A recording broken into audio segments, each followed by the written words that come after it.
¿Cómo están? Buenos días. Buenos días a todas y a todos.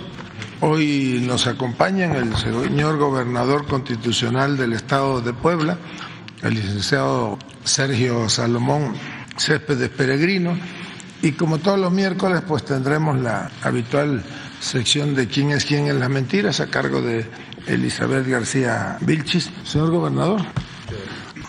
Muy buenos días a todos. Gracias, señor secretario de Gobernación, por el favor de darme la palabra. Es un gusto enorme para mí estar en este espacio que tiene un gran simbolismo y que sin duda marcará una época en la historia moderna de México. La mañanera será recordada siempre como el máximo ejercicio de apertura y transparencia que ha sostenido un gobierno con las y los mexicanos en su historia. Quisiera enviar de manera pública desde esta importante tribuna un caluroso saludo al señor presidente, un abrazo fraterno a nombre del Estado de Puebla y decirle, señor presidente Andrés Manuel López Obrador, sepa usted que en Puebla estamos siempre al pendiente de su salud, así como de las directrices que usted marca para la transformación y el prospero de nuestro país. Le deseamos pronta recuperación. Sabemos que tenemos presidente para mucho rato todavía, porque ya muchos quisiéramos tener su energía, pero sobre todo su convicción y congruencia. Un gran ejemplo, señor presidente, y desde aquí le deseamos mucha salud. Y bueno, comentar que en Puebla siempre estamos muy atentos a darle seguimiento a la agenda nacional, que hoy para nosotros será un día muy importante para estar con el presidente y esperemos que el 5 de mayo, con la presencia del señor presidente, primeramente Dios, podamos darle seguimiento a una agenda estatal, nacional, donde esperemos dar pronto noticias muy importantes para nuestro Estado y que generen mejores condiciones. Esperamos la visita de todos y cada uno de ustedes en nuestro querido Estado, un Estado histórico, en donde el 5 de mayo estaremos dando cuenta una vez más de la conmemoración de la batalla de nuestra 4 veces heroica Puebla de Zaragoza, y también esperarlos a todos ustedes en la feria que empezará el día jueves. Así es que de antemano muchísimas gracias, los saludamos desde Puebla a todos y les decimos que Puebla los espera con los brazos abiertos. Muchas gracias. Señor secretario, con su permiso. Buenos días a todas, a todos. Hoy es 26 de abril del 2022. Esta es la sección ¿Quiénes quieren las mentiras de la semana?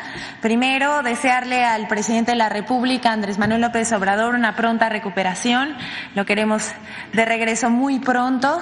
Es indispensable este diálogo circular. Y por supuesto que no es lo mismo sin él. Bienvenido, gobernador de Puebla, mi paisano. Y vamos a empezar. La primera, miente el Universal en primera plana sobre falso que Reforma se eliminen plazas de confianza. El 24 de abril el periódico El Universal publicó a 8 columnas una nota titulada En riesgo, 1,917 plazas por cierre de dependencias, en la cual asegura que con la reforma enviada al Congreso por parte del presidente Andrés Manuel López Obrador en las instancias que serán fusionadas por parte de esta reforma, en estas trabajan 3,439 personas, pero solo 1,522 son de base, mientras 1,917 quedarán en vilo. Eso es lo que dice el periódico El Universal. Esto porque estas 1,917 personas tienen plazas de confianza. Esto que publican a 8 columnas es falso. La reforma enviada por el Ejecutivo Federal el 18 de abril propone eliminar o fusionar 18 instancias de la administración pública, así como fondos del gobierno federal, con el fin de evitar duplicidad de funciones, burocracia desmedida y gasto en el enorme aparato del Estado, que muchas veces, hay que decirlo, es inoperante. El Diario Universal señala, como ya dijimos, que se eliminarán 1,917 plazas de confianza de los 3,439 empleos de las 18 dependencias. Esto no es verdad. La reforma contempla integrar a estos trabajadores, que son 1,917, con plazas de confianza a las dependencias públicas, así como a las otras 1,522 que actualmente cuentan con plazas de base. Es decir, nadie, Nadie perderá su empleo a pesar de que publiquen mentiras a 8 columnas, como el diario El Universal. Este tipo de notas intentan generar inquietud y enojo entre los trabajadores. Pero queremos decir, esta reducción en la obesa burocracia de la Administración Pública Federal se traducirá en un ahorro nada más y nada menos que de 2.400 millones de pesos que serán empleados en programas sociales y obras de interés público. Y bueno, hasta aquí la primera mentira. Pero tenemos algo que es falso, pero que da mucha risa. Mintieron toda la semana con la venta del avión presidencial.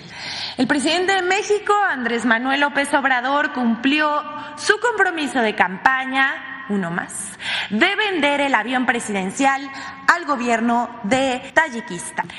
La ostentosa aeronave, que fue adquirida unos días antes de terminar el mandato de Felipe Calderón Hinojosa y que utilizó durante todo su sexenio Enrique Peña Nieto.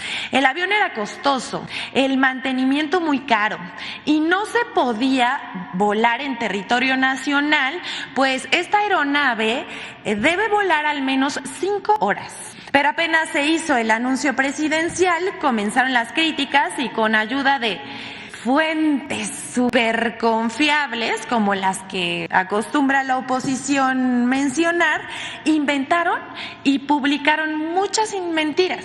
Sin embargo, un viejo egresado del ITAM, por ejemplo, publicó que quien compró el avión habría sido, escuchen, el mismísimo secretario de la Defensa Nacional. ¿Cómo lo ven? Su fuente, una supuesta filtración de esas que hace la fuente de Patio Central.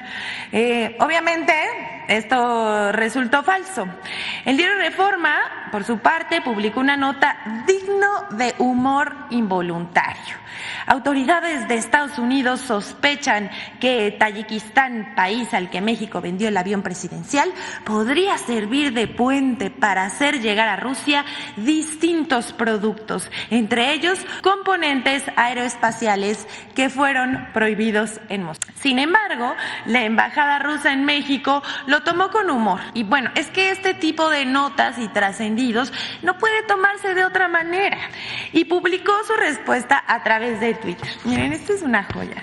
Dice, realmente no entendemos cómo la compra del avión presidencial está relacionada con el hecho de que ahora los productos prohibidos llegarán a Rusia. Gracias a Reforma, ahora podemos suponer que componentes volarán a Rusia. Aquí vemos en la pantalla el tuit que publicó la embajada rusa. Y bueno, los componentes prohibidos en Rusia, esperemos que no y que eso también sea mentira, son taquitos, esquites, tequila, el delicioso aguacate y estas otras cosas de interés nacional. Esperamos que en Rusia sí coman taquitos y esquites.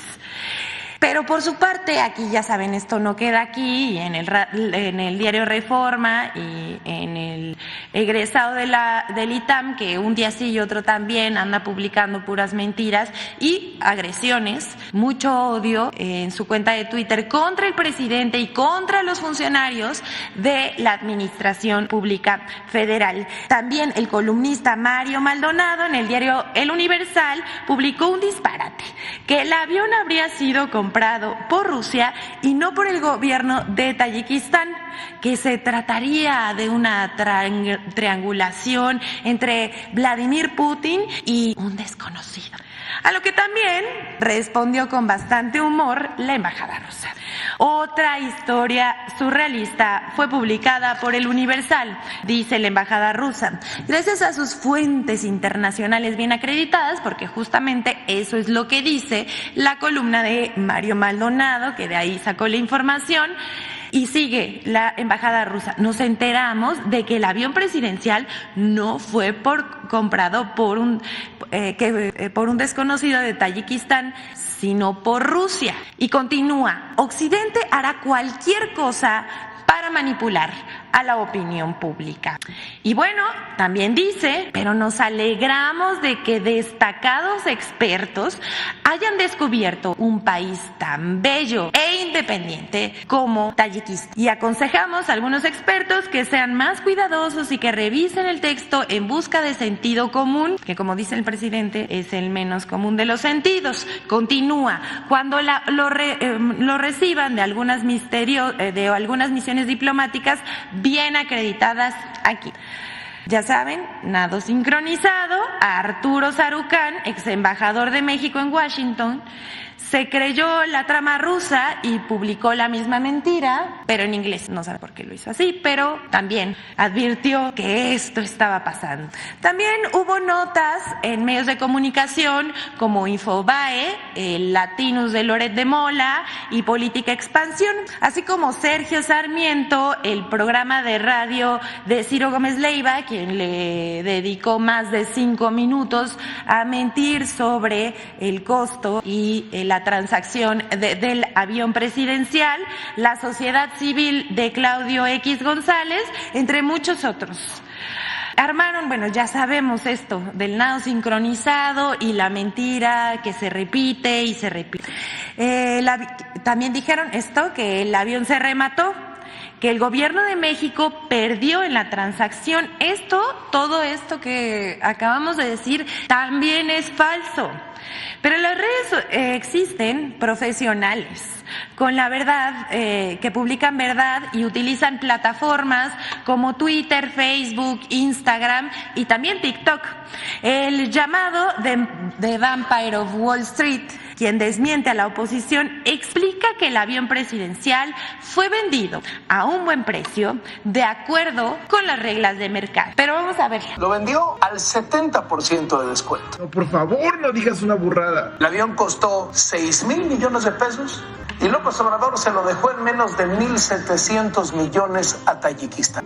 Falso. Puede mi compa hacer un video sin mentiras, así que vayamos a los números oficiales y matemática financiera para niño. Expansión. Este tipo de aviones tenía un precio aproximado de mercado de $200 millones. Vamos a ponerlo ahí. Considerando que el dólar estaba a 13.50, aquí tienen la conversión a pesos. Afortunadamente Felipe Calderón encontró un descuento, lo cual lo posicionaba en 114 millones, una reducción. Desafortunadamente, tras las adecuaciones se terminó pagando $218 millones, que lo vamos a ver así. Utilizando esa misma tasa de cambio, realmente esos 218 son 2.900 millones de pesos, contrario a lo que dijo él. Costó 6,000 millones de pesos. Recordemos que como la obra se hizo a través de crédito, realmente se terminó pagando por financiamiento 6.079 millones de pesos. Esto en rojo son solamente intereses. Dato importante, esto que está en el recuadro rojo no se considera dentro del costo inicial. Un ejemplo muy simple, esto cualquier estudiante de prepa de conta te lo puede explicar, pero te lo voy a explicar yo. Imagínate que sacaste un carro a crédito a 300,000 pesos, esto de azul, pero lo sacaste a crédito, entonces terminaste pagándole al banco por intereses 600,000. Te salió 2 veces más caro. Cuando tú quieras vender ese carro, no le vas a poder agregarlo del recuadro rojo, que son intereses. Si no lo entendiste, ponle pausa, regrésate, aquí te dejo la gráfica y analízala tú mismo. Continuemos. En el gobierno de la República concretó la venta por $92 millones, que lo vamos a ver aquí. Ojo importante, recordemos que ahora la tasa de cambio está en 19 pesos por dólar, lo cual nos da un total de 1,748 millones de pesos mexicanos. En otras palabras, este es el valor que tenía en libros en 2012, no este de acá arriba. No, López Obrador lo hizo mal porque en lugar de venderlo a 2.900 lo vendió a 1,748 millones de pesos. No, y pone atención. Existe algo que se llama depreciación. Una forma muy fácil de explicártelo es nuevamente con un carro. Cuando tú sacas un carro de la agencia ya no vale lo mismo que cuando lo sacaste de la agencia. Es decir, cuando lo vendas no lo vas a vender al 100% de lo que te costó a ti. mucho menos de lo que te salió incluyendo los intereses. Ahí sí no le inventes, carnalito. ¿Cómo se calcula la depreciación? Bueno, te lo explico utilizando el artículo 34 del SAT. En el caso de los aviones que no son para aerofumigación agrícola, se considera un 10% anual de depreciación. Saquemos la calculadora de las azucaritas y pongamos los 218 millones de dólares que costó el avión. De ahí solamente el 90% se va a mantener porque el 10% deprecia, dándonos esto de valor al 2013. Continuamos con la ecuación. 2014, 15, 16, 17, 18, 19, 20, 21, 22 y 23. Bueno, gracias al usuario de TikTok de Vampire of Wall Street que nos desmintió a la oposición. Quisiéramos recalcar una cosa de suma importancia. Esto, ¿me pasan por favor las fotos? Esto es el dispendio en recursos públicos del antiguo régimen. No solo es escandaloso, es grosero y es una ofensa para el gobierno, para el pueblo de México. En eso se gastaban el dinero, en aviones, viajes, restaurantes lujosos, y se negaban a subir el salario mínimo. Los programas sociales eran condicionados a cambio del voto y se acrecentó la monstruosa desigualdad que aún acarreamos en el país. Así es la doble moral de los conservadores. Vamos con más mentiras, vamos a presentar el video en colaboración con Infodemia para señalar las mentiras sobre la venta del avión presidencial que compró Felipe Calderón Hinojosa. El anuncio de la venta del avión presidencial José María Morelos y Pavón generó una serie de noticias falsas con tres principales pistas de aterrizaje. 1. Falso que el avión presidencial lo compró el gobierno de Rusia a través de una triangulación.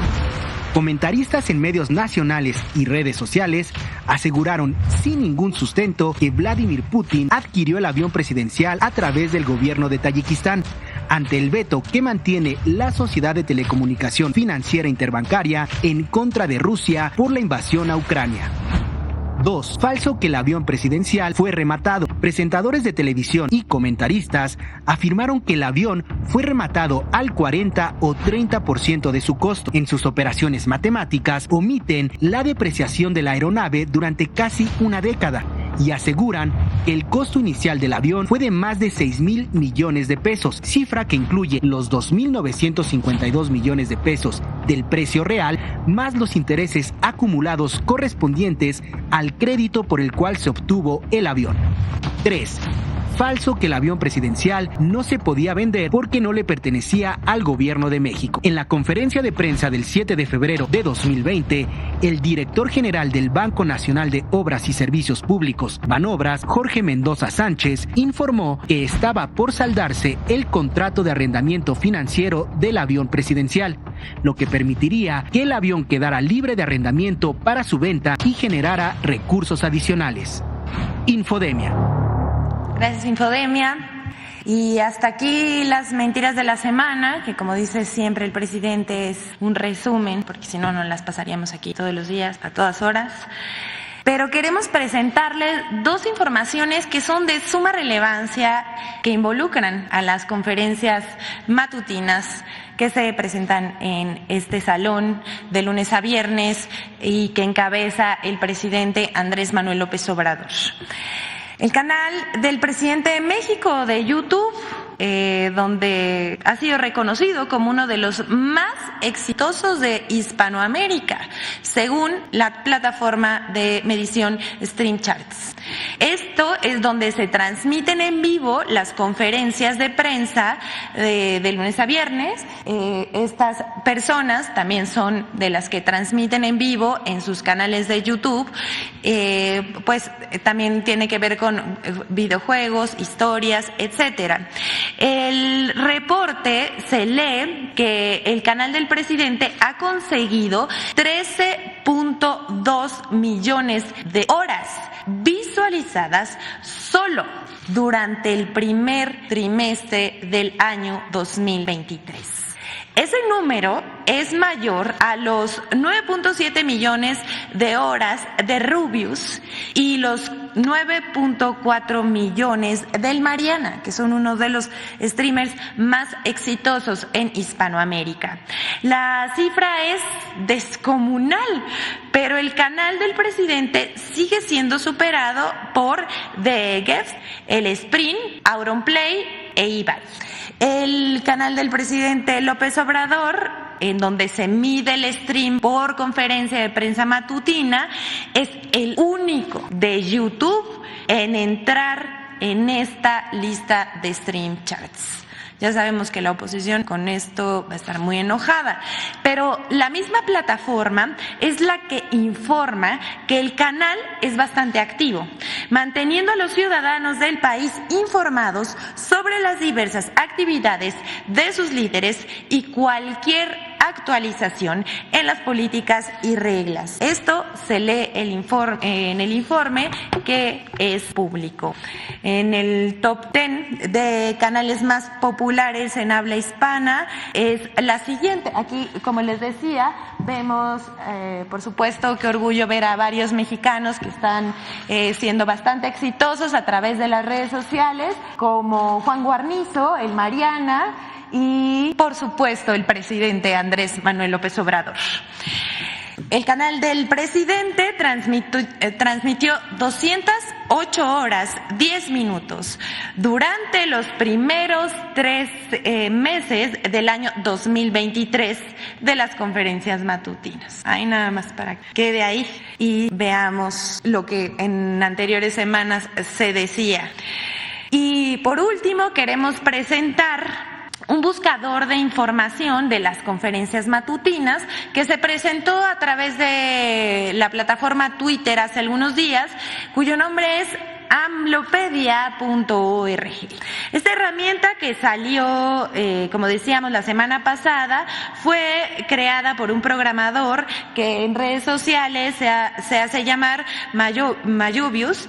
Se trata de un buscador que a través de palabras clave o frases dichas en alguna de las conferencias de prensa del presidente López Obrador, el motor de búsqueda, valga la redundancia, las busca y despliega cuántas veces y el número exacto de YouTube donde se dijo, ¿no? Vamos a explicar un poquito más. En la línea del buscador que vemos por aquí, bueno, vamos a ver aquí el tutorial que nos están haciendo.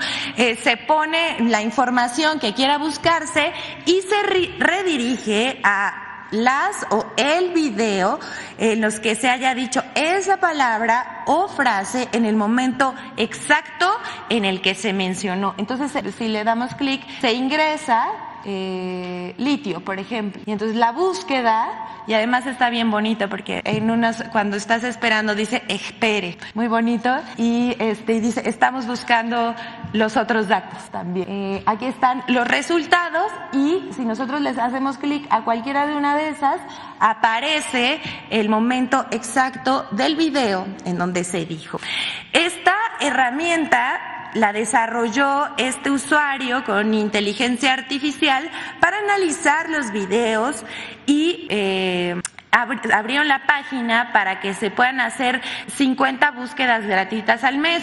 Él dice también en la información que está publicada sobre su plataforma que después de eso busca que los usuarios continúen buscando la información de la mañanera y pues pueden suscribirse para hacer más búsquedas que 50 durante el mes. Así que si les interesa buscar o recordar algún fragmento de las conferencias del presidente de México, ya lo pueden hacer de forma inmediata. Y bueno, pues hasta aquí la sección de hoy. ¿Es cuánto? Muchas gracias, señor secretario. A ver aquí. Hola, muy buenos días, secretario. Soy Pepe Ramírez, conductor de El Charro en Vivo, un canal en redes sociales. Secretario, el día lunes se reunió con el gobernador de Jalisco y con el rector de la Universidad de Guadalajara, esto con el fin de que ambas instituciones regresen al diálogo después de haber tenido un fuerte distanciamiento. Preguntarle, secretario, ¿qué se habló en esta reunión y cuál sería el papel del gobierno de México? Y en este caso, si por parte del gobierno se estaría buscando impulsar carreras como la ingeniería química, la petroquímica o la ingeniería minera, que impulsen, en este caso, la autosuficiencia energética y busque fortalecer la soberanía nacional. Pero sobre todo, presidente, buscar que, en este caso, la Universidad de Guadalajara se siga y se dedique a su vocación y objeto social, y en este caso esté un poquito más alejada de los grupos de poder, que se aumente la matrícula estudiantil, esto con el fin de beneficiar a las y los jaliscienses y a todas las juventudes del Estado que buscan ser técnicos y profesionistas para cambiar el rumbo de nuestro país. Esta sería la primera pregunta, secretario. Bueno, pues en principio yo les diría que es público que sostuve el pasado lunes por la tarde una reunión en Jalisco con el gobernador del Estado de Jalisco, Enrique Alfaro, con el rector de la Universidad de Guadalajara, Ricardo Villanueva. Pues es parte de las tareas encomendadas a la Secretaría de Gobernación, y que se mantenga el diálogo, la comunicación entre una de las 3 universidades más importantes del país y el gobierno del Estado de Jalisco, pues es parte también de la gobernabilidad que construimos día a día desde la Secretaría de Gobernación. Es parte de las tareas que el señor presidente nos ha instruido, ser un enlace, ser un facilitador, no nada más en el Estado de Jalisco, sino de las relaciones institucionales en todos los estados del país. Fue una agradable conversación. No hablamos sobre plan de estudios, aunque el rector conoce bien cuál es la política pública que se impulsa desde la Secretaría de Educación Pública, y tengo entendido que en la Universidad de Guadalajara sí se imparte la carrera de Ingeniería Química y la Ingeniería relacionada con la actividad minera, y que desde luego pues nos ayudan en la formación de jóvenes en la búsqueda de la soberanía energética, que es uno de los objetivos de la administración. Platicamos largo, analizamos diversos escenarios, se comprometieron allí el señor rector y el señor gobernador en mantener este diálogo y construir acuerdos que permitan un mejor entendimiento entre esas dos instituciones. El gobernador está consciente del papel que juega la Universidad de Guadalajara, no nada más desde el punto educativo, sino desde lo social, y se acordaron ellos algunos puntos por los cuales va a transitar la relación en las próximas semanas y meses. Secretario, la siguiente pregunta es un poquito más larga. Aquí en el gobierno se ha garantizado lo que es el derecho a la manifestación. Sin embargo, secretario, hay autoridades locales que todavía no entienden esta postura por parte del gobierno. Un ejemplo, aunque son muchos, es lo que sucedió también en el estado de Jalisco, en los municipios de Tlaquepaque y Guadalajara. En estos municipios se han presentado algunos actos represivos por el hecho de pensar diferente, que van en contra también de la Constitución. En el municipio de Tlaquepaque, por ejemplo, el 5 de marzo, funcionarios del ayuntamiento amenazaron a simpatizantes, en este caso del partido que fundó el presidente López Obrador, por repartir el famosísimo periódico Regeneración en el jardín principal del municipio. Los funcionarios del ayuntamiento argumentaron que se estaban violentando los reglamentos municipales. Algo parecido sucedió también en Guadalajara, pero ahí en contra de miembros del Partido del Trabajo, que tenían un módulo chiquito de afiliaciones en el centro de la ciudad. Los funcionarios municipales también argumentaron esta violación a lo que son los reglamentos municipales, pero ahí se utilizó también la fuerza pública para retirar a las personas que estaban en el módulo. Los videos ya circulan en las redes sociales y también fueron denunciados, por ejemplo, por el diputado federal Noroña. Y,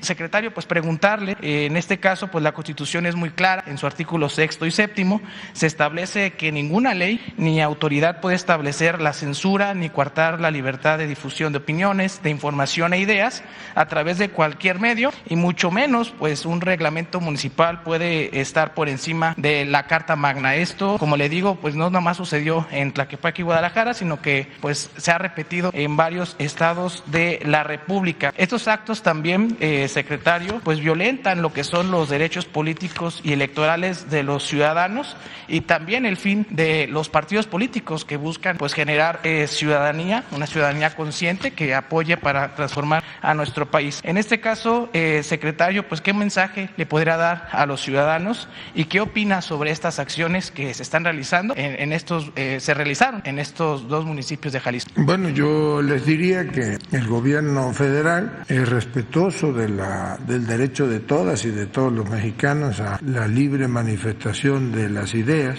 Este gobierno federal no reprime, es respetuoso, observante, respetuoso de los términos de la Constitución política de los Estados Unidos mexicanos, que en términos generales, en los estados, en los 32 estados, en los 31 estados y en la Ciudad de México, se respeta la libre manifestación de las ideas, y que bueno, pues pueden haber sucedido, no me consta, esos hechos que usted narra en Tlaquepaque y en Jalisco, en Guadalajara específicamente. Habría que revisar el contexto en el que se dieron, y en todo caso seguramente ya la Comisión Estatal o la Comisión Nacional de Derechos Humanos estarán deslindando las responsabilidades. Mire, ayer precisamente se publicó en la edición vespertina del Diario Oficial de la Federación la reforma que fue aprobada en Cámara de Diputados, en Cámara de Senadores, por la cual se abroga definitivamente una ley que penalizaba la libre manifestación de las ideas. Ya quedó definitivamente abrogada. Recordarán ustedes que hubo un debate a raíz de una iniciativa presentada por una diputada en Cámara de Diputados que pretendía que se penalizara todo o se elevara la penalidad, y ya finalmente se discutió, se votó en Cámara de Senadores y ayer está ya publicada en el Diario Oficial de la Federación. Muchísimas gracias, secretario. Pues allá Sara, que levantó la mano allá atrás. Secretario, buenos días. Preguntarle por la reunión por un lado, cómo va el estado de salud del presidente López Obrador, si nos puede dar una actualización y si ya se tiene alguna fecha de cuándo podría regresar o dar algún mensaje, y preguntarle por la reunión de con los gobernadores el día de hoy, si se espera también algún mensaje del presidente y cuáles serían los temas. Bueno, primero comentarles que el presidente de la República continúa recuperándose, ya cada día son menos los síntomas, la sintomatología asociada en estos casos a COVID-19.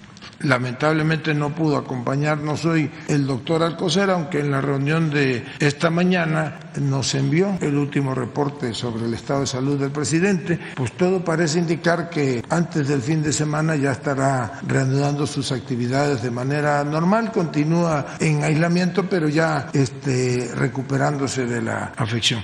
Ahora bien, la reunión a la que usted se refiere, pues es una reunión que había sido convocada desde finales de la semana pasada. Es un ejercicio que se divide en dos bloques. El día de hoy estarán presentes seguramente 20 gobernadores.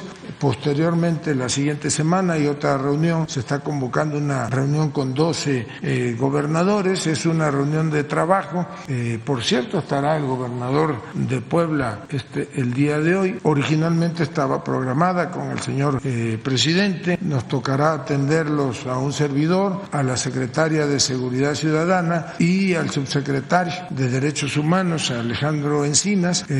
Como les dije, está confirmada la presencia de 20 gobernadores, y pues todo va en el marco de la revisión que se hace periódicamente a la Estrategia Nacional de Seguridad. ¿Habrá un mensaje del presidente López Obrador en video en este encuentro? ¿Se prevé? Pues no está previsto, pero pudiera darse. De todas maneras, esta reunión se complementará con otra que sobre el mismo tema, ya será de evaluación, será en aproximadamente 3 semanas. Gracias. Y preguntarle también sobre este encuentro que se iba a llevar a cabo en Quintana Roo con otros presidentes de América Latina y el Caribe para tratar el tema de la inflación. Faltan 10 días para que se dio, pero ayer se informó que se pospuso hasta junio. Preguntarle por qué se pospuso, si digamos hay tiempo para que pudiera el presidente ya estar operado y encabezar.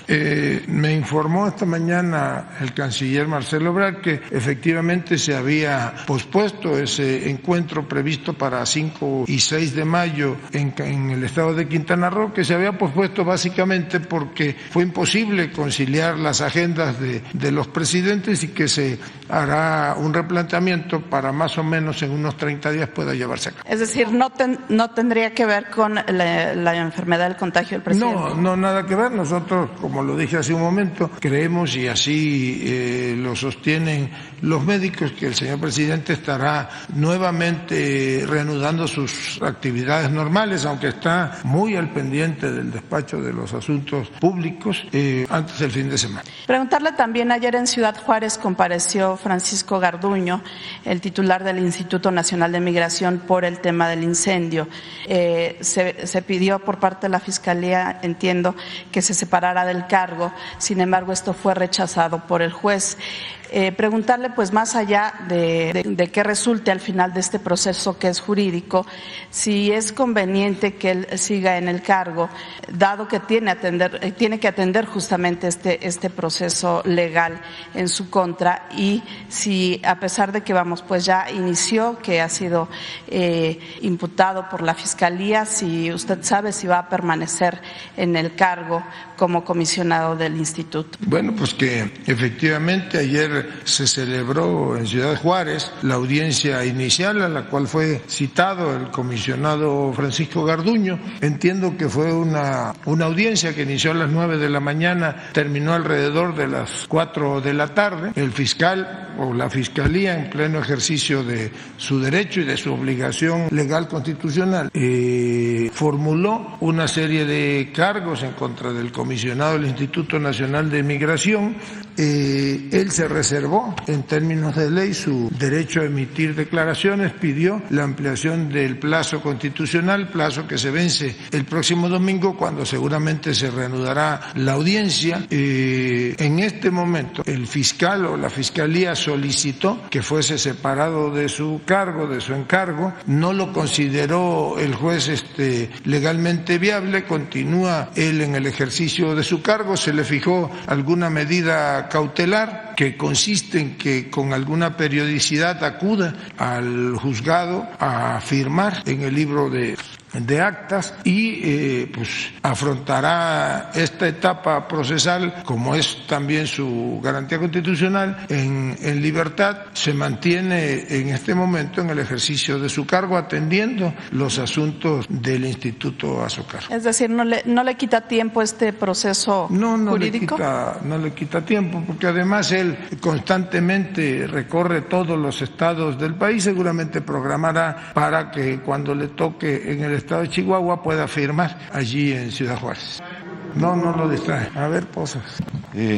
Buenos días, Adán Augusto López, secretario de Gobernación y encargado del Poder Ejecutivo Federal. Buenos días al señor gobernador y a Ana Elizabeth, y buenos días a quienes nos ven y nos escuchan.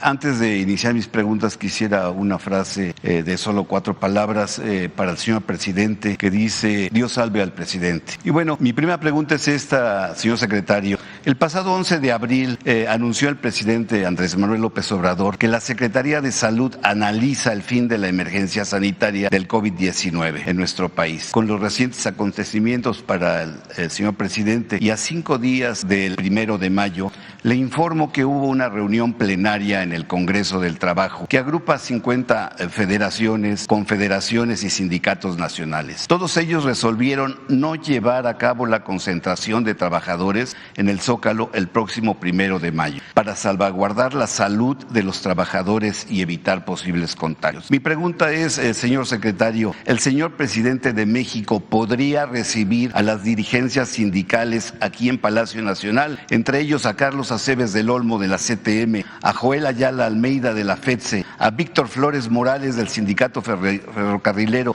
a Martín Esparza del SME, entre otros dirigentes de trabajadores? Bueno, yo primero quisiera hacer una puntualización. Pues en efecto soy el secretario de Gobernación del Gobierno Federal, pero no soy el encargado, como usted sostiene, de despacho del Poder Ejecutivo Federal. Cumplo con una instrucción del señor presidente con estar aquí estas mañanas, pero el presidente está al frente de la política pública del país, conduce, aún en su aislamiento temporal, conduce el gobierno federal, se mantiene en constante comunicación con todos los que integramos el gobierno federal y está al frente del país como es su obligación constitucional. Y relativo a lo que usted menciona del 1 de mayo, pues ayer ya el subsecretario López-Gatell, en la presentación que se hizo del Pulso de la Salud, se informó a los mexicanos de el estado que guarda la pandemia de COVID-19, que ha venido ostensiblemente a la baja. Esto no quiere decir que ya se haya terminado con la pandemia. Informó el subsecretario ayer y el doctor Alcocer que se prevé que sea una especie ya de cotidianidad, que persista, como se dan las gripes, como se da la influencia por estacionalidad, y esperamos que pronto pues ya pueda terminarse con la emergencia sanitaria. Respecto de lo que usted comenta de la reunión que hubo del Congreso del Trabajo, tengo conocimiento que se celebró, si mal no recuerdo, el día de ayer por la mañana, que tomaron ellos la decisión de no participar o no marchar el día 1 de mayo como era tradicional, y seguramente, y eso lo está coordinando la secretaria del Trabajo, Luisa María Alcalde de Luján, el señor presidente se encontrará con los dirigentes sindicales. De hecho lo hace con alguna cotidianidad. Últimamente a mí me tocó acompañarlo en alguna reunión que sostuvo con el senador Carlos Aceves del Olmo, en alguna otra con Joel Ayala de la FETSE. Me consta que ha tenido en algunos eventos, ha participado el líder, por ejemplo, el líder del Sindicato de Trabajadores Petroleros de la República Mexicana, y cotidianamente pues se encuentra con líderes sindicales. Muchas gracias por su respuesta. Mi segunda pregunta es, aquí se dijo apenas el 24 de abril que se han entregado a 202.992 productores fertilizantes producidos en Pemex. En nuestra página de www.Lormolecola Oficial publicamos que un sobreprecio de los fertilizantes ha aumentado tan solo en el 2022 en un 75%, lo que ha disminuido la demanda por parte de los productores, los que han decidido racionar sus reservas. Esto puede provocar no solo inflación, sino falta de fertilizantes, limita a alcanzar la autosuficiencia alimentaria al término del 2023, como ya lo sugirió el señor presidente. El principal problema que afecta al campo mexicano es la disponibilidad de fertilizantes. De acuerdo al Servicio de Información Agroalimentaria y Pesquera, revela el uso de fertilizantes en una superficie sembrada a nivel nacional de 14.831.778 hectáreas. Se utilizan fertilizantes químicos y el gobierno solo ha entregado para esta producción 321.333 hectáreas, solo ha dado fertilizante. Actualmente, señor secretario, nuestro país utiliza alrededor de 4.5 millones de toneladas de fertilizante químico y aproximadamente el 60% se importa de países como Rusia, que está en guerra, Noruega, China, Estados Unidos, Bélgica y Corea del Sur e India, entre otros. En el caso de la urea y el amoníaco, pues como principales fertilizantes, existe una falta de producción a nivel nacional. Pemex cuenta con 7 plantas con capacidad de producción de 3 millones de toneladas, sin embargo solamente están operando 2. Hay una mala condición en las plantas y hay una falta falta de infraestructura. Señor secretario, en el puerto de Topolobampo, en Sinaloa, el Grupo Gas y Petroquímica de Occidente apuesta por una planta que producirá 770,000 toneladas anuales de amoníaco con una inversión de 1.230 millones de dólares. Aunque se estableció físicamente ya la planta, y se delimitó la superficie en donde se va a encontrar, no ha iniciado la construcción debido a ciertos conflictos jurídicos y diversos temas ambientales y socioculturales localmente. La pregunta, señor secretario, es: ¿podría usted convocar a este ejercicio de comunicación circular al señor director de Petróleos Mexicanos, Octavio Romero, para que nos dé un reporte de la construcción de las plantas fertilizantes en el país y el avance para el mejoramiento de las ya existentes? Esa sería mi segunda pregunta. Gracias. Bueno, yo le diría que deben de recordar los mexicanos que la historia de los fertilizantes mexicanos es una triste historia que no debe de volverse a vivir en este país. Fue saqueada la empresa de fertilizantes mexicanas, fue desbaratada en el ánimo de venderla en pedazos. Fertilizantes Mexicanos llegó a ser una empresa de producción de fertilizantes líder a nivel mundial, tenía fábricas, yo recuerdo, Fertica, que era fertilizante de Centroamérica, tenía fábricas en Nicaragua, en Costa Rica, creo que en Guatemala y hasta en Colombia, y era el principal productor de fertilizantes en el continente americano y por mucho. El gobierno neoliberal terminó con esa industria, fue saqueada, se vendió 2 o 3 veces, la última se vendió en pedacitos y ahora ya nadie recuerda, pero una de las principales publicidades que se manejaban en la mal llamada reforma energética del gobierno neoliberal, pues era de que México iba a empezar a producir nuevamente fertilizantes, que ya no nos iban a faltar fertilizantes. Afortunadamente, pues este es ya el gobierno de la transformación y el señor presidente ha puesto especial interés en que se detone un proyecto, una política pública de entrega de fertilizantes de manera gratuita a millones de productores. No son exactas sus cifras cuando habla de que son nada más 14.831 hectáreas las que están siendo beneficiadas y 202.992 productores que están siendo beneficiadas en el programa de fertilizantes para el bienestar.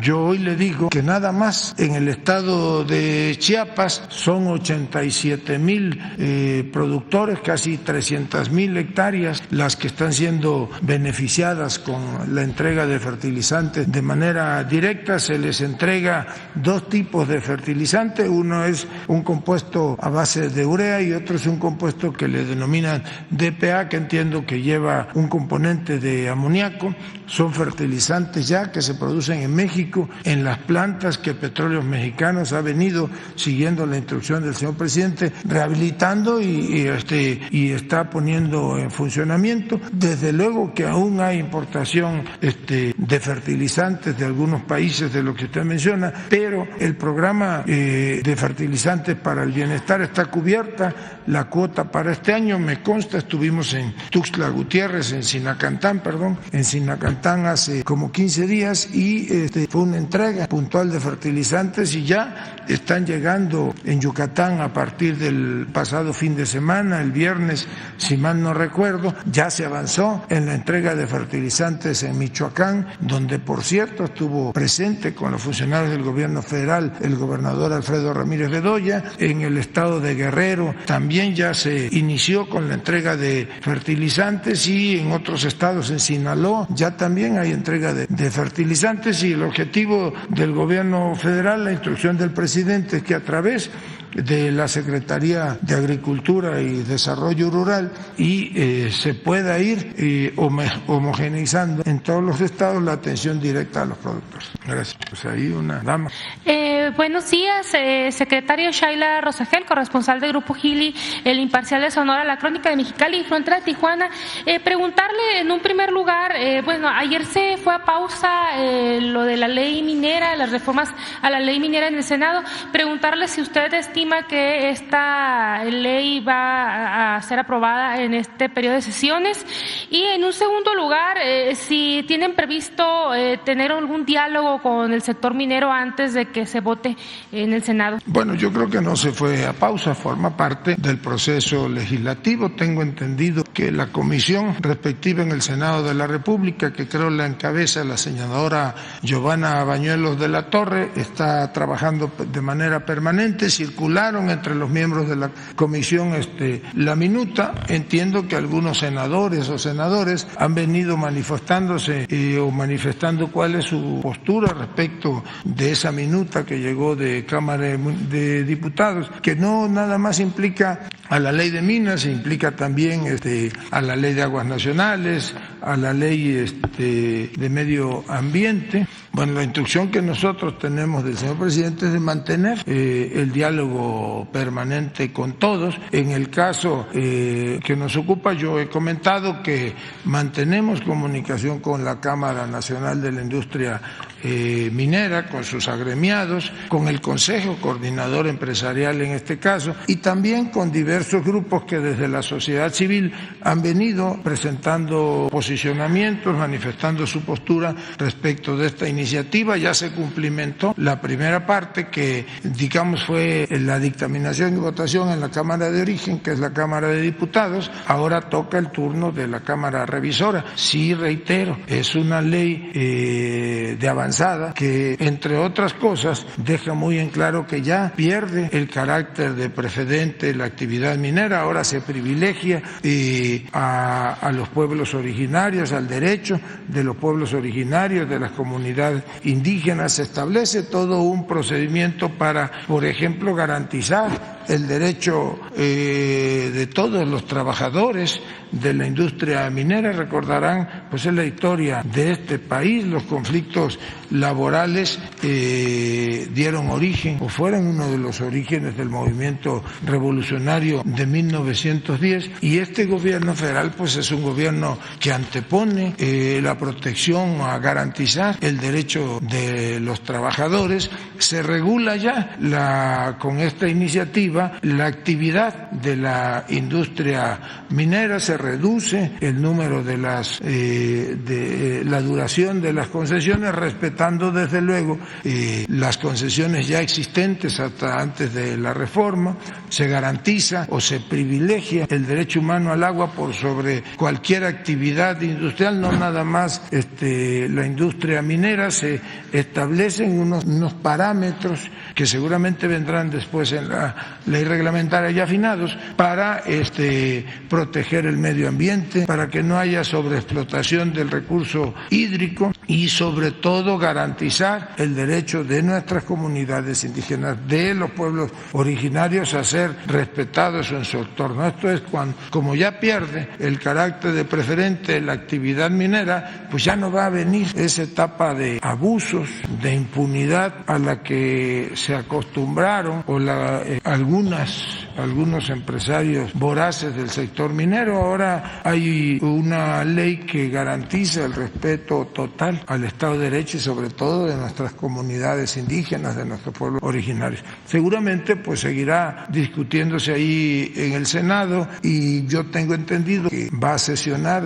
2 o 3 días más todavía el Senado de la República esta semana. ¿Usted prevé que se apruebe ahora en el Senado en este periodo de sesiones? Bueno, eso es decisión de los senadores, son ellos los que tienen la última palabra. Nosotros acompañamos el trámite legislativo, pero somos respetuosos de la decisión que ellos tomen. Nosotros esperamos que se apruebe en este periodo de ordinarias sesiones, pero no somos parte del proceso legislativo. Gracias, secretario. En una segunda pregunta, preguntarle si el gobierno puede actuar de alguna manera para presionar a los equipos de la Federación de Fútbol para prevenir conductas violentas como lo que sucedió el fin de semana pasado en Tijuana, en el juego de los Xolos contra el León, que hubo pues golpes ahí con los aficionados. Un grupo golpeó a los aficionados. Bueno, no es un gobierno federal que tenga por divisa el presionar a nadie. Sí creemos que tiene que haber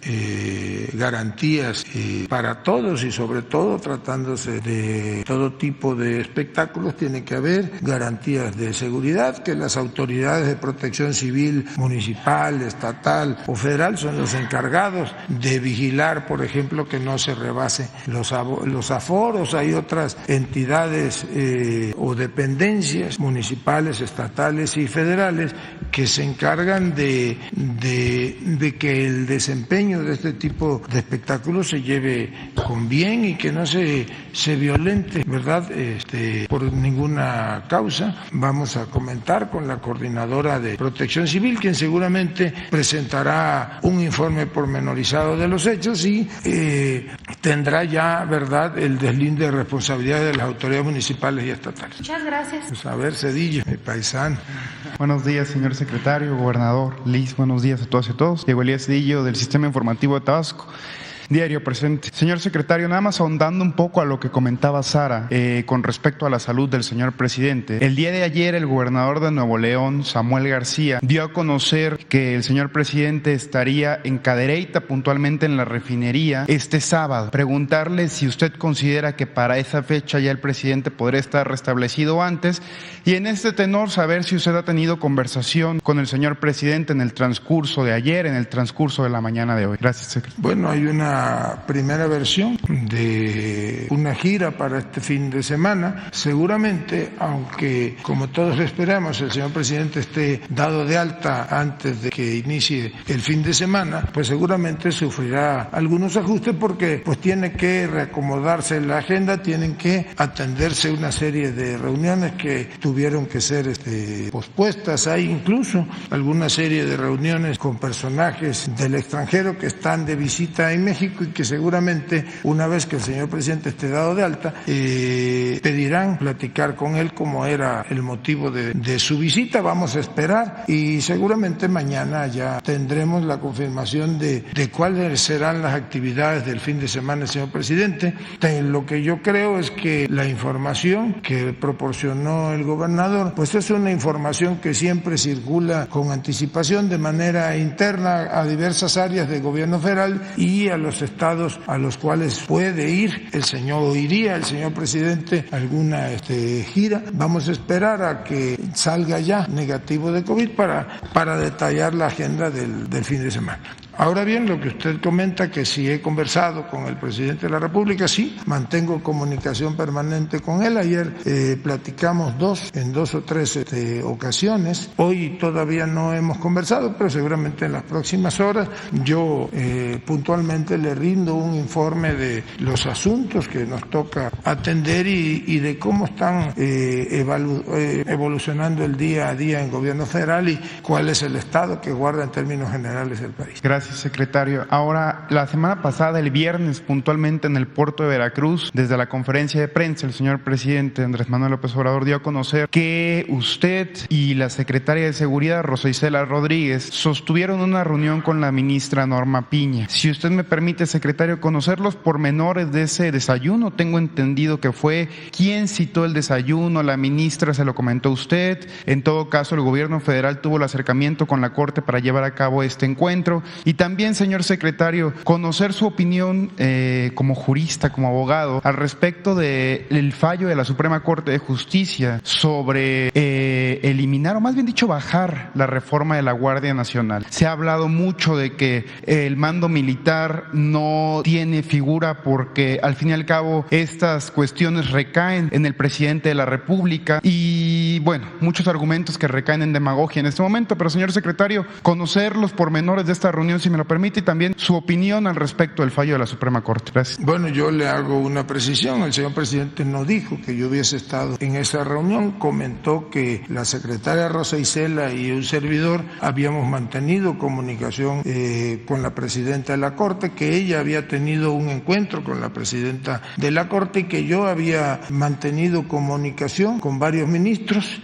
No conozco a detalle el contenido de lo que la secretaria de Seguridad Ciudadana y la presidenta de la Corte comentaron. Sí sé que uno de los puntos que la ministra presidenta trató fue el de que se le brindara protección a las instalaciones de la Suprema Corte de Justicia de la Nación por una marcha o una manifestación que se daría en los siguientes días. Informé aquí el lunes de manera puntual que posteriormente la ministra presidenta había dirigido algún oficio o un oficio a la secretaria de Seguridad Ciudadana, al que se le dio la atención institucional que corresponde en estos casos. Yo platiqué de manera telefónica con algunos ministros. Ellos tenían la inquietud de que los efectos de la resolución emitida por la Corte no entraran de inmediato, sino había diversos planteamientos en cuanto a la temporalidad. El señor presidente ha sido muy claro y esa fue su instrucción, y nosotros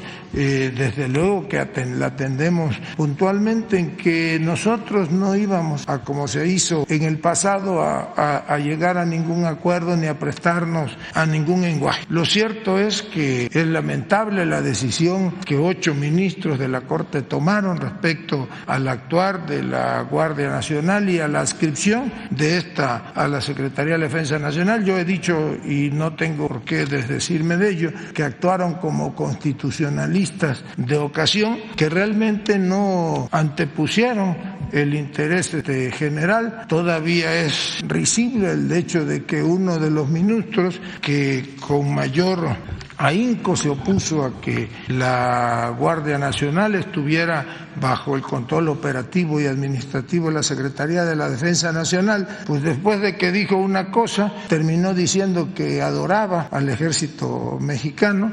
Eso es una posición que no compartimos y que, como ya hemos dicho, está en contra del interés superior del pueblo de México, en contra de que se garantice la seguridad de los mexicanos. Gracias, secretario. Ya por último, el día de hoy sesiona la Cámara de Diputados muy puntualmente con base en las responsabilidades que tiene la Secretaría de Gobernación en este diálogo con el Poder Legislativo. ¿Usted confiaría en que el fallo que darían los diputados, más bien dicho los votos que se emitirían hoy, se podría llevar a cabo la reforma para eliminar los 18 organismos que al fin y al cabo duplican actividades, estos organismos como el INAI y diversos otros organismos, secretario? Gracias. Bueno, primero una puntualización. Dentro de esa reforma administrativa que usted comenta, no está contemplada la desaparición del INAI, más bien esta reforma es un reordenamiento de diversas áreas de la administración pública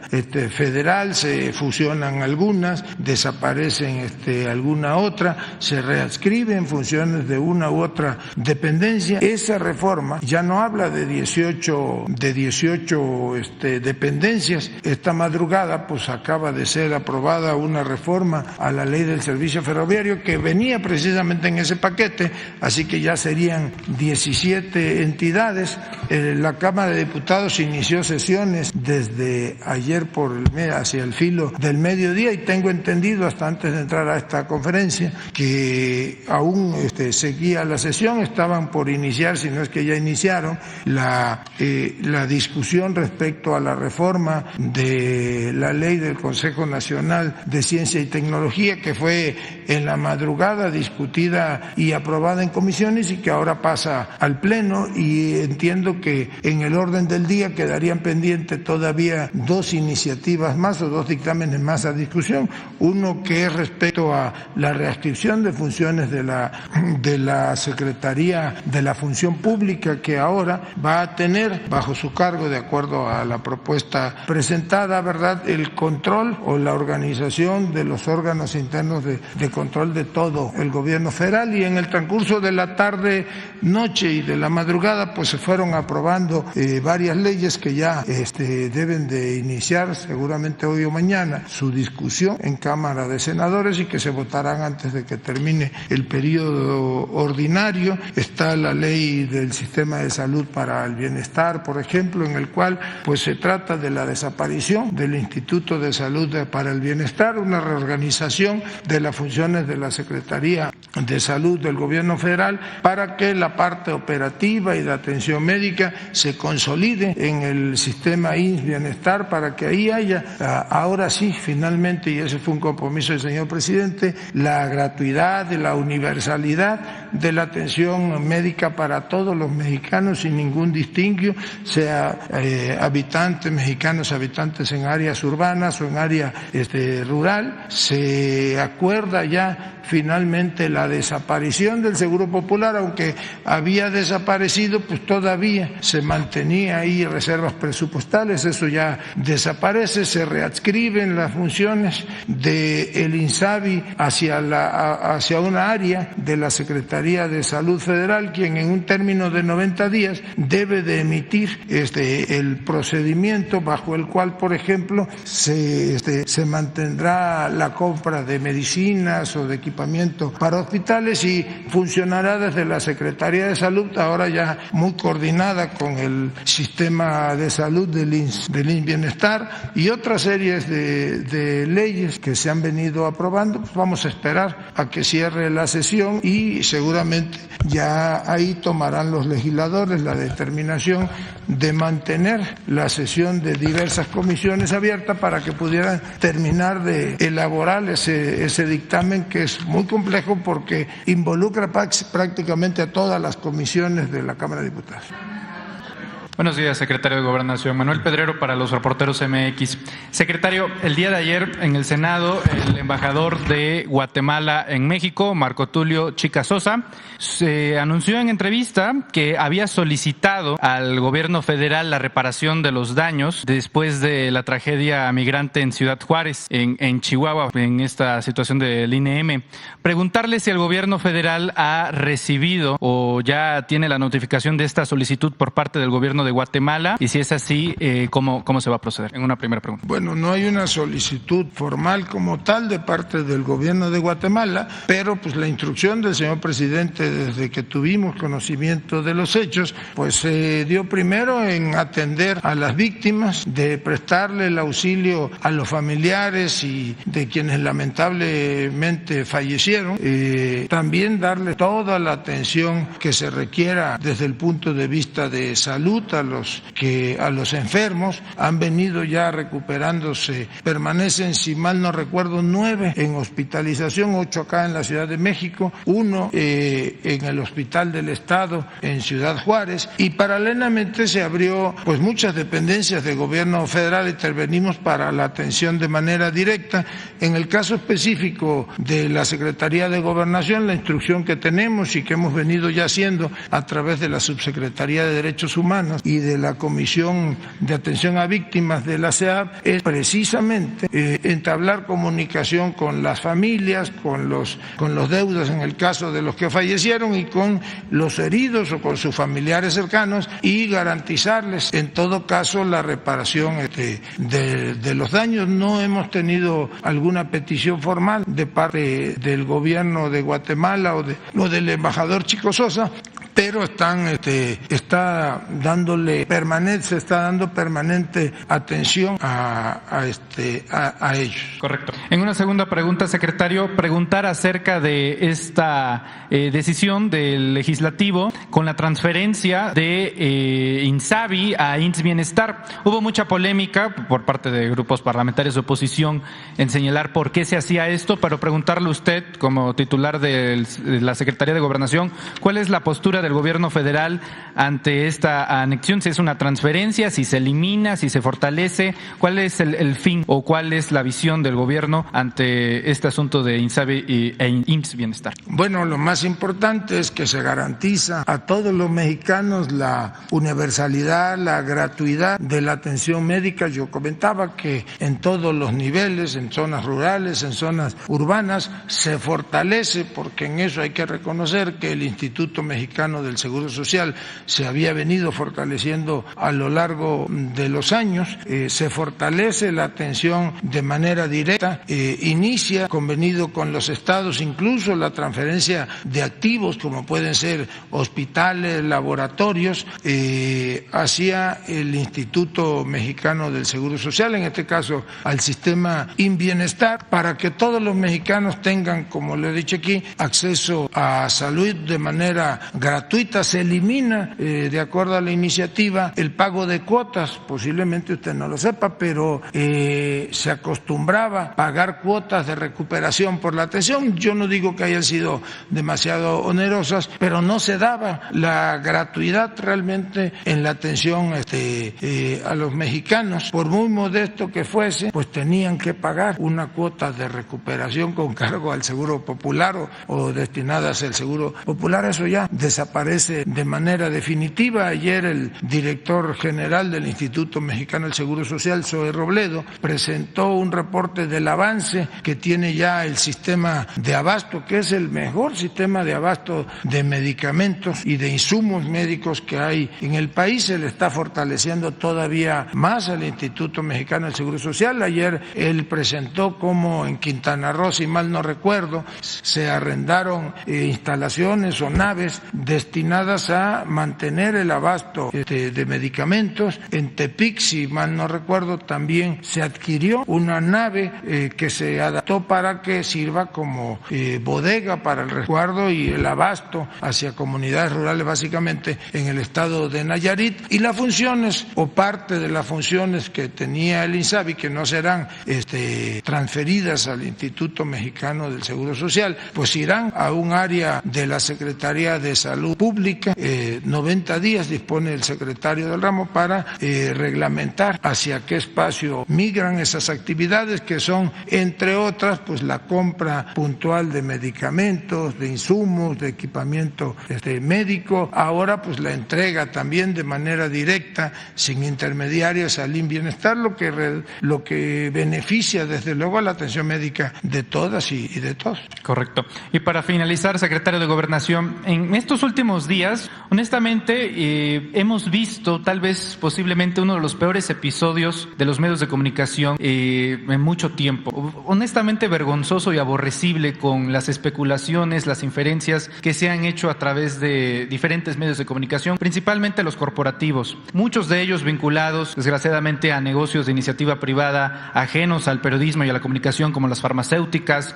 como las cárceles. Y en estas últimas 72 horas sí me gustaría saber ¿cuál ha sido o cómo calificaría su experiencia en esta interlocución con los medios, a pesar, nada más ayer, que 3 personas del círculo íntimo y de la máxima confianza del presidente López Obrador han asegurado que se encuentra bien y que se encuentra estable? El secretario Alcocer, su esposa Beatriz Gutiérrez en Villahermosa el día de ayer, y desde luego usted. ¿Cómo calificaría usted estas últimas 72 horas ahora en esta interlocución de conferencias matutinas con el tratamiento que los medios de comunicación hacen en torno a la salud del presidente López Obrador? Gracias. Bueno, hemos sostenido aquí en este espacio que es lamentable, por decirlo de manera elegante, el actuar de los medios de comunicación o de algunos de los medios de comunicación. Desde luego pues están ligados a intereses políticos y económicos que han visto cómo se pierden los privilegios de los que abusaron durante décadas. Eso ya se terminó. Es una nueva relación con los medios de comunicación y es una política pública de comunicación de manera directa con los ciudadanos.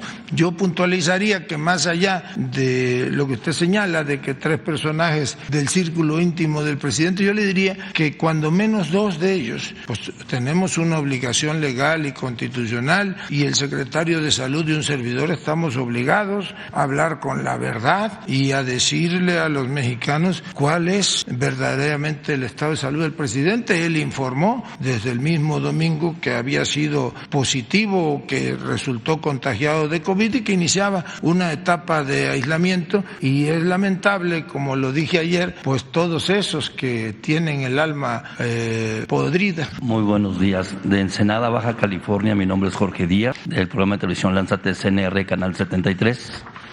Buenos días a todos. El saludo al ciudadano presidente, de igual manera para usted, secretario de Gobernación. El mes pasado estuve aquí y le expuse al presidente lo que sucede realmente en Baja California, en Ensenada, y me pidió él que al siguiente mes, esto fue en marzo, al siguiente mes estuviera aquí para darle a conocer los avances de qué se hizo, qué no se hizo, quién atendió, quién no atendió, de los diferentes temas que tienen que ver con el orden federal, estatal, municipal. Y ahorita estoy aquí para decírselo a usted y pedirle de favor una respuesta de manera concreta con relación a lo que le voy a exponer, y pedirle a mis compañeros, voy a ser breve. Hay 2 cajas de ahorro en Ensenada, Baja California, en donde ya tienen tiempo, lo he presentado aquí, y últimamente en el mes de marzo me dieron a conocer que hay 1,185 maestros que están pidiendo la jubilación. Se hicieron las gestiones a través de la SEP, en donde se llevó a cabo una reunión el pasado miércoles en Mexicali, ahí acudí, y ahí se dio a conocer lo que están viviendo los maestros ya grandes que se están muriendo, y que sabemos que hay un déficit de dinero en el gobierno del estado a través de esta institución pública de salud que se llama Iztecali, y pues es un dinero que les corresponde específicamente en las cajas de ahorro. El dinero de ellos que le han descontado no se los han querido regresar, y hay 1,185 maestros que están pidiendo su jubilación, y ahí se expuso, ahí estuve llevando a cabo todo esto, y se lo platico porque seguramente el presidente también lo va a estar viendo, lo que estoy diciendo en este momento, y se llegó a nada. Pero básicamente lo que expresó el presidente es darle el apoyo al gobierno del estado, darle el apoyo a los maestros a través de la gobernadora Marina del Pilar Ávila Olmeda, para que se saque adelante este tema. Es un tema donde han llevado a cabo una cantidad de reuniones que siempre se dice lo mismo, pero no se aterriza en nada concreto. Yo le comento a usted, le comento al presidente esto que le estoy exponiendo, de que ya se atienda este tema, que ya se le pueda ayudar a estas personas. Estuve yo grabando las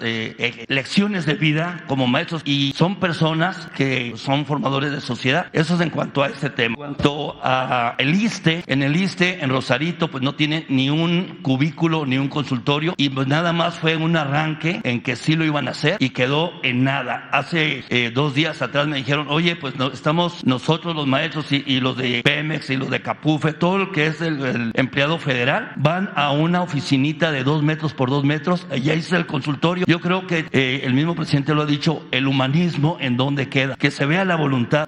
Tuve la oportunidad de entrevistar al director del ISSSTE, y hay temas muy importantes en ese tema, en donde, aparte del que le estoy exponiendo de Rosarito, pues ahora los trabajadores que necesitan un préstamo, personas grandes de diferentes municipios, tienen que acudir a Mexicali para pedir un préstamo. Entonces, esta falta de sentido común de llevar a cabo en cada municipio esta atención, y por parte del ISSSTE en Ensenada está demandado el director de apellido Plateros. Platiqué en Ensenada con el director del ISSSTE, le hice el comentario acerca de este tema, y quedó que en 2 semanas, ya va a ser un mes, y no ha pasado absolutamente nada en ese tema. En la cuestión de Sedatu, le decía yo al presidente en el mes de febrero que las obras que se llevan a cabo pues ya van a cumplir 2 años. Una de ellas ya, cuando se cumplió 1 año, fui y la llevé mañanitas con un norteño, y hay 2 obras que están ahí en stand-by, están esperando que se concluyan. Y le decía también, con un tema de la Secretaría de Infraestructura, Comunicaciones y Transportes, que hay un tema de ampliación de carretera de 6 kilómetros lineales. Y decía mi abuela, tienen arranque de caballo para ar de burro. ¿Por qué? Porque cuando lo dije aquí en el mes de marzo, inmediatamente se activaron. Son 6 kilómetros lineales. Y le decía al presidente, oiga, va a ser más rápido la inauguración del Tren Maya que la carretera de esta ampliación. Le quiero yo pedir a usted ser concreto en lo que le estoy exponiendo, para que no nomás se escuche, sino que se atienda, y que se atienda de a de veras. Bueno, en el primer tema que usted plantea sobre las cajas de ahorro y lo relaciona con el Iztecal, yo creo que estamos hablando de cosas distintas. El sistema de pensiones del gobierno del Estado, del Estado de Baja California, es un ente distinto a la caja de ahorros de los trabajadores. Esto de las cajas de ahorro no las administran los institutos de seguridad social o no las administran los gobiernos de los estados, tienen una administración por separado. Normalmente antes se acostumbraba que los líderes sindicales eran los que administraban estas cajas de ahorro. Vamos a revisar el estado en el que se encuentra. Habla usted de que hay alguna denuncia, pero yo creo que debemos de dividir en dos cosas. Los trabajadores que están solicitando su jubilación ante el ISTECAL debe de proceder de inmediato, aunque lleve aún algún tiempo la recuperación de los fondos de la caja de ahorro. Sí, son dos temas. Son dos temas distintos. Yo lo voy a comentar con la gobernadora Marina del Pilar, que además, porque usted pedía el apoyo para la gobernadora, tiene todo el apoyo del gobierno federal, no nada más en sino en todos los temas que atañen a Baja California. Es correcto. Para que se les dé atención, yo le pediría que nos nombren o que nos pase el contacto de quien representa a los jubilados para que a través de una instancia de la Secretaría de Gobernación podamos trabajar con el gobierno del Estado, en este caso con ISTECAL, y con los solicitantes de esa jubilación a la que seguramente tienen derecho, y que se deslinden responsabilidades si hubo malos manejos o malversación de fondos de los fondos que estaban depositados en esas cajas de ahorro. Ahora bien, atendemos su petición del ISSSTE, lo vamos a comentar con el doctor Pedro Centeno. Usted dice, no, pues el ISSSTE de Rosarito, pero me dice que no existe porque es un cuartito de 2x2. Le prestaron. Tengo entendido que en el presupuesto de egresos de la Federación debía de iniciar este año la construcción de una unidad médica del ISSSTE. Afortunadamente ahora, en lo que se construye, pues que tengan la seguridad todos esos beneficiarios del ISSSTE, que el IMSS Bienestar, como va a suceder en todos los rincones del país, va a prestar el servicio médico de manera gratuita para todos, para todas y todos los mexicanos. Mire, también en lo que le decía de SEDATU, en Rosarito llegó el titular a anunciar una obra de 14,000 metros cuadrados, pero nada más tiene el presupuesto para 5,000 metros, y los otros restantes se está afectando a terrenos que viven cerca de una remodelación de un parque. Le están pidiendo familias que ya tienen más de 80 años que tengan esa consideración, porque pues simple y sencillamente lo anuncian sin tener la certeza jurídica de que hay dueños en donde se supone quieren realizar una remodelación de un parque. Eso se lo quiero yo pedir en ese sentido. Habría que revisar la situación.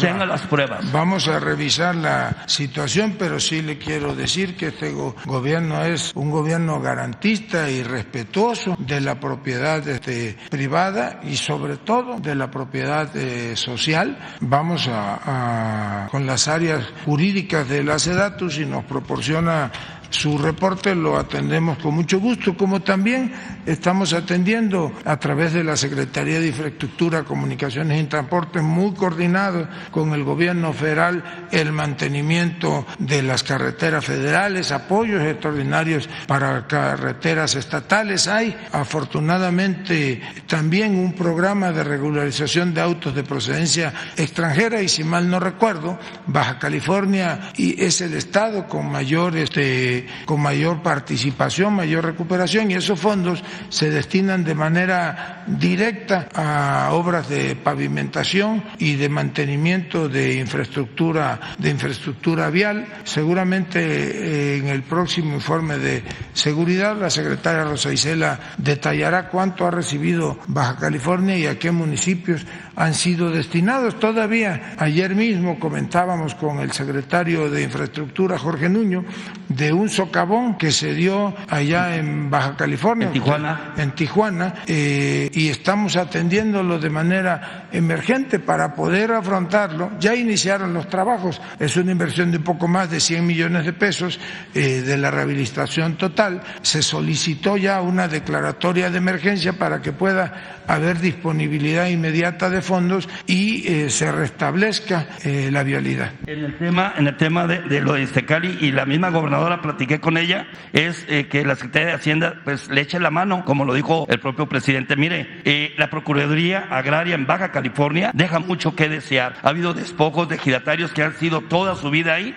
están las muestras, están los documentos, y por factor tiempo no se lo digo puntualmente uno por uno, pero quiero pedirle esa atención a la Procuraduría Agraria. Y ahorita que usted menciona lo de los autos de procedencia extranjera, se ha estado llevando a cabo en temas en el Ayuntamiento de Ensenada los trabajos, pero con una pésima calidad de los materiales. Yo le quiero pedir que haya una auditoría, una supervisión, porque en el ramo 33 también hay obras en donde la misma sociedad, y el formato de este programa es ser el vínculo y solucionar la problemática de los ciudadanos. Así lo ha comentado el propio presidente, y es de que hacen una calle y lo dejan a media y lo dejan botado, pero sí ponen muy bonito la cartulina o la lona informativa, y después se tiran a perder y ya no regresan. Le quiero pedir esa auditoría, esa supervisión. Y ya me voy rápido. En el IMSS en Ensenada estuvo aquí SOE, no hay medicamentos, no hay medicamentos, y pues sí le encargo mucho. En Ensenada, Baja California. ¿Pero en dónde? En el IMSS de Ensenada, Baja California.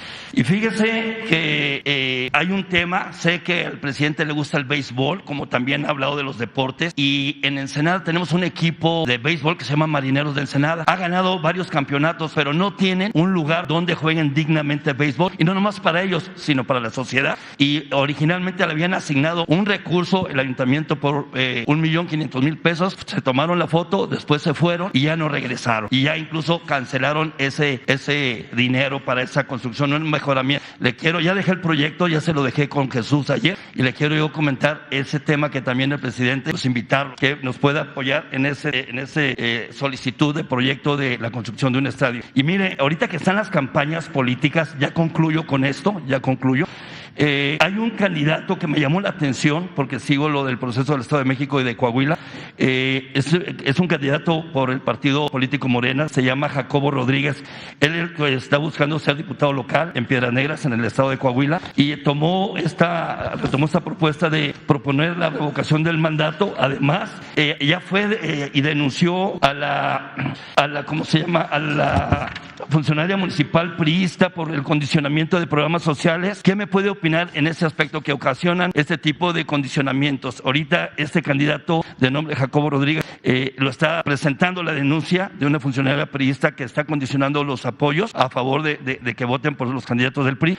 Y también algo que es muy importante y que han dejado a un lado es el tema de que se dé esta atención con el lenguaje de señas mexicana, esta atención de atenderlo. ¿Qué me puede comentar al respecto? Bueno, primero le diría que es inexacta la información que usted tiene respecto a la calidad de las obras de pavimentación en el municipio de Ensenada, y es inexacta porque, con toda franqueza se lo digo, conmigo estuvo la semana pasada el señor presidente municipal de Ensenada y vino a comentarme dos cosas. Primero, a decirme que ya había recibido oficialmente la comunicación de parte de las instancias de gobierno estatal, y que a partir del 1 de mayo le serían radicados los recursos correspondientes o derivados del programa de regularización de vehículos de procedencia extranjera, y que tendrían que ser destinados a obras de pavimentación. Y él tiene pensado, porque así me lo manifestó y me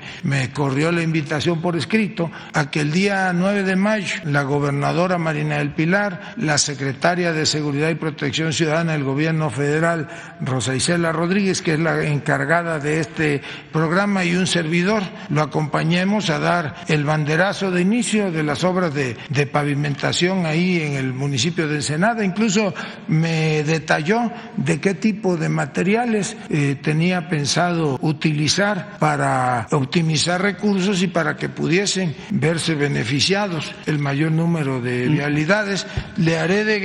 Platicaré con el director general del Instituto Mexicano del Seguro Social respecto a lo que usted manifiesta del desabasto o posible desabasto de medicamentos en el IMSS de Baja California o de Ensenada, aunque en las cifras que presentó ayer aquí ya el director general del Seguro Social, del Instituto Mexicano del Seguro Social, consta que en el caso del estado de Baja California el 96% del abasto de medicamentos y de insumos está ya debidamente cumplimentado. Quiero precisar con esto último, con referente a las obras de pavimentación, me estoy refiriendo a la pésima calidad por parte de las empresas que venden el asfalto. A eso me refiero, no de que no se esté empleando el dinero, sino que se está pidiendo, incluso en un boletín lo expresó, que iba a exigir el que se tuviera la garantía, vaya, en ese sentido, referente a las obras. No quiere decir que no se estén haciendo, se están haciendo, pero ahora que llovió, pues en una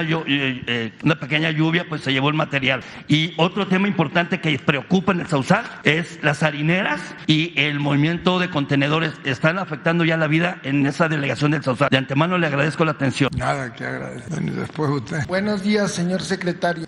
Buenos días, gobernador de Puebla. Buenos días, Liz. Eduardo Esquivel Ancona, SDP Noticias. Mi primera pregunta es, señor secretario, cuando se tomó la decisión de extinguir la financiera rural, el presidente se le preguntó quién iba a sustituir a los créditos al sector primario, a los agricultores, a los pequeños, y en una parte dijo que los iban a sustituir la financiera del bienestar. El lunes pasado vino la directora de la financiera del bienestar y mostró los créditos que se están dando, bastantes créditos, pero no vi que estuviera un producto o créditos para el campo, para sustituir aquí a la financiera rural.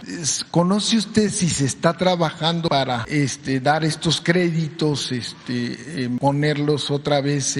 Pues el sector primario necesita créditos para producir más, y pues ahora solo queda el FIRA, ¿no? Pero el FIRA no es suficiente. Entonces, ¿usted sabe si se está trabajando en esto para dar estos créditos o cómo se le va a hacer? Bueno, como el señor presidente informó aquí, será la atención al sector primario. En los créditos al sector primario se dará básicamente por la financiera del bienestar. Desde luego que habrá complementación a través del FIRA, que más bien opera como una banca de financiamiento o de refinanciamiento. Se mantiene y se incrementará la atención con créditos para el sector primario. Ahora, desde la Secretaría de Bienestar, desde luego que en el informe que presentó la encargada o la directora de la financiera del bienestar, pues no se presentaron esos datos, porque esos datos corresponden al último mes.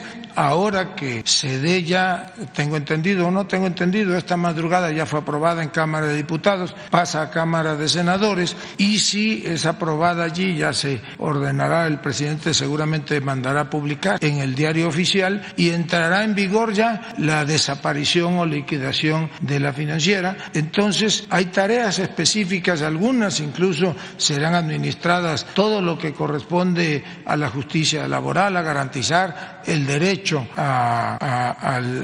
de los trabajadores a sus prestaciones, a sus liquidaciones, si es el caso, su transferencia a otras dependencias, correrá al cargo del Instituto para devolver al pueblo lo robado, y hay áreas o hay tareas específicas que van a ser atendidas en lo que se disuelve totalmente la financiera, áreas de banca de desarrollo de Banobras, del mismo FIRA, de financiera de bienestar, se encargarán de cerrar y de la recuperación de la cartera, pero está garantizada la atención al sector primario con créditos a través fundamentalmente de la financiera del bienestar. En una segunda pregunta, ahora con la extinción, bueno, está en la Cámara de Senadores del INAPAN. El INAPAN tiene varios convenios con los autobuses para que nos den descuento, con otros organismos privados, y además pues, la tarjeta dice Instituto Nacional del INAPAN. Se nos van a cambiar las tarjetas porque pues ya como va a desaparecer el INAPAN, pues ya no, esas tarjetas van a servir. ¿Y qué se va a hacer con los convenios? Porque pues, el convenio es con un instituto que ya no va a estar. Entonces, ¿cómo se va a hacer ese cambio? ¿Cómo piensan hacer? Y si no tendremos problemas las gentes de la tercera edad con estos descuentos. No, ¿cómo cree usted que van a tener problemas la gente de la tercera edad si tienen todo el respeto y todo el apoyo del gobierno federal? Poco antes, algún gobierno federal, algún presidente de la República, por ejemplo, hacía había hecho o se había planteado no nada más hacerla posible, sino que de manera constitucional fuese ya una obligación el garantizar una pensión para los adultos mayores de este país. En el caso de lo que usted comenta del INAPAM, todavía no está en Cámara de Senadores, está en las comisiones, en la Cámara de Diputados, pero desde luego que quedan debidamente protegidos, tutelados todos los derechos, como las prestaciones de los trabajadores, todos los derechos, y tienen plena vigencia los convenios. Es probable que, dependiendo de lo que aprueben los legisladores, tenga que cambiarse la tarjeta para que esos apoyos, pues puedan cobrarse básicamente vía los bancos de bienestar, pero no se le desposea a nadie de ningún derecho, y todos los convenios con prestadores de servicio tienen plena vigencia. Muchas gracias. Pues allá una dama y ya después acá. Buenos días, secretario. Adriana Estela Flores de Imer Noticias. Preguntarle qué le ha comentado el presidente en estos días que usted ha tenido contacto con él acerca de cómo se encuentra él, cómo está la situación del país, cuáles son los temas más urgentes a atender en estos momentos. Si nos pudiera ampliar un poquito acerca de cómo usted lo ha visto en estos contactos que ha tenido usted con el presidente, secretario. Bueno, pues como ya lo hemos dicho, el presidente se encuentra bien. Ayer lo informó el secretario de Salud y está recuperándose con los cuidados propios de un contagio de este tipo como el de COVID, con cuidados médicos y con aislamiento. Yo he platicado puntualmente, pues le rindo un informe de la situación que guarda el país. Por las mañanas, pues le actualizo, por ejemplo, respecto de lo que se tomó, se presentó en las reuniones de seguridad, y así a lo largo del día pues estoy informándole del estado que guarda la administración pública, y él pues nos va dando indicaciones de lo que debemos de hacer en cada caso, cómo debemos de atender cada caso. ¿Le ha dado algún tema muy puntual o en especial que tenga que atender usted, temas de seguridad por lo que ha ocurrido recientemente, digamos, en estados como Zacatecas, en Guanajuato, el tema de la caravana migrante, algún tema que le preocupe en especial al presidente o que le haya encomendado? El presidente está ocupado de los asuntos públicos del país, y si me lo permite usted, pues yo guardaría la secrecía respecto de los temas que el presidente de la República le encarga al secretario de Gobernación para su atención. Gracias, secretario. Y por último, preguntarle acerca de la cuestión de migratoria. Mañana se cumple un mes de este incendio en la estación de Ciudad Juárez, Chihuahua, y en aquel momento, secretario, hubo diferencias en respecto a la responsabilidad de los asuntos migratorios aquí en México. Usted señalaba en una entrevista que hubo un acuerdo intersecretarial para que hubiera una coordinación entre Gobernación y la Cancillería respecto a quién le tocaba este tema migratorio. Sin embargo, el canciller Marcelo Ebrard especificaba o respondía que a pesar de que se hubiera dado este acuerdo interno para que una comisión se encargara de este tema, pues la ley establecía, y la ley orgánica de la administración establecía que es a la Secretaría de Gobernación a quien le corresponde esta responsabilidad. Yo le quiero preguntar, secretario, pues quién al día de hoy, a cargo de quién está el tema, a cargo de quién está, qué dependencia tiene la responsabilidad de los asuntos migratorios hoy en México, secretario. Bueno, yo le diría que, y lo aclaro porque hubo allí un malentendido, hubo una falta de información, no hay ninguna diferencia en las diversas áreas del gobierno federal que atendemos los asuntos migratorios. Hay una comisión intersecretarial creada ex profeso para la aplicación de las políticas públicas en términos migratorios, y la responsabilidad directa de la atención y de la prestación de los servicios derivados de esa política migratoria, desde luego que es del Instituto Nacional de Migración, quien administrativamente depende de la Secretaría de Gobernación, orgánicamente depende, pero más allá de eso hay un trabajo coordinado de las diversas instancias, dependiendo del tipo de atención y de cada una de las situaciones, pues a veces intervenimos la Secretaría de Seguridad y Protección Ciudadana, Secretaría de Relaciones Exteriores, Secretaría de Gobernación, Gobernación, la Secretaría de Infraestructura, Comunicaciones y Transportes, la Secretaría de Salud, el sistema DIF nacional. Lo hacemos también de manera coordinada con los estados y se atiende puntualmente la política migratoria en el país. ¿El INM entonces es la máxima autoridad o sería? Perdón, no lo entendí. El Instituto Nacional de Migración es el que pues, lleva... Legalmente el Instituto Nacional de Migración es el que está a cargo de la implementación de la política pública migratoria. Gracias. Muchas gracias por la oportunidad, señor secretario. Soy Silvestre Manuel Temolsin, de Periódico Liberal Metropolitano de la Asociación Nacional de Locutores de México y de Oro Sólido.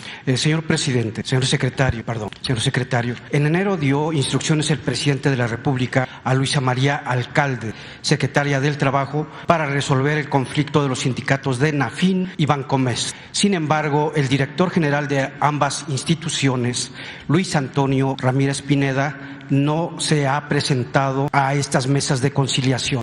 ¿Por qué el desacato de atender esta instrucción del presidente de la República? ¿Qué le han reportado acerca de este tema? Los sindicatos continúan sufriendo hostigamiento por parte del director y en Bancomext ya comienzan a darse despidos injustificados, así como represalias a los trabajadores. Nuevamente se solicita inmediata intervención. ¿Qué puede decir, señor secretario? Bueno, vamos a atender de inmediato lo que usted nos está planteándole.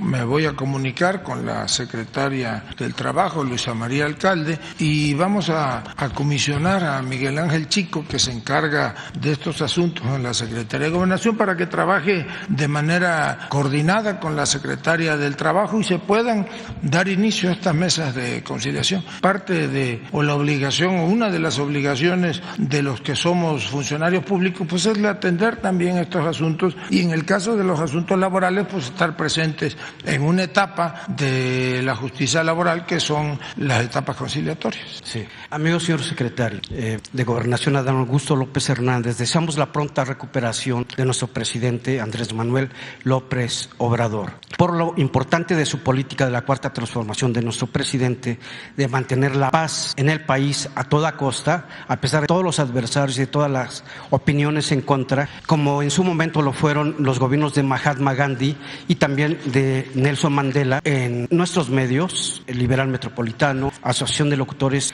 proponemos formar un comité nacional para proponer a nuestro presidente Andrés Manuel López Obrador al Premio Nobel de la Paz, con el apoyo, si es que se puede contar con el apoyo de las secretarías de gobierno, como es la Secretaría de Gobernación, como es Relaciones Exteriores, Secretaría de Educación Pública y por supuesto quien quiera sumarse a esta propuesta al Premio Nobel de la Paz. Por supuesto de nuestro amigo Jesús Ramírez Cuevas, si es que considera oportuna esta propuesta. ¿Qué puede opinar, señor secretario? No, pues me reservo mi opinión. Ahí Jesús que sea el comisionado para... No, pues ustedes están en su derecho de hacer las propuestas que consideren. Muchas gracias, señor secretario. Y ya para terminar, pues hay ahora también una medallista mexicana, ¿no? Así es. Rápidamente, dos preguntas puntuales. Muy buenos días, secretario, básicamente del presidium. Juan Hernández de Diario Basta, de Grupo Cantón y Tabasco Hoy. La primera, el día de, Diario Basta le ha dado un seguimiento puntual al llamado escándalo de corrupción inmobiliaria, mejor conocido como cártel inmobiliario, que se dio origen en la alcaldía Benito Juárez y que ha involucrado en este caso a exdelegados, alcaldes y ahora, incluso hasta diputados federales. Conocer su opinión referente a este modelo de defraudación inmobiliaria, en donde incluso ya hay visos de que se empieza a trasladar a otros estados de la República. Bueno, me reservo los estados porque todavía está esto en proceso de investigación, pero sí conocer su punto de vista sobre, aunque es un tema entre comillas local, digo entre comillas porque ya se está trasladando, sí ha sido una situación en la que se ha estado dando cuenta, uno, de influyentismo, dos, de colusión, en este caso del registro público de la propiedad de jueces o incluso hasta de magistrados en esta trama que ha afectado incluso vamos ahí el caso de Veracruz, en donde se está construyendo una torre que ha violado todos los lineamientos y que incluso el presidente dijo que se iba a tomar cartas en el asunto.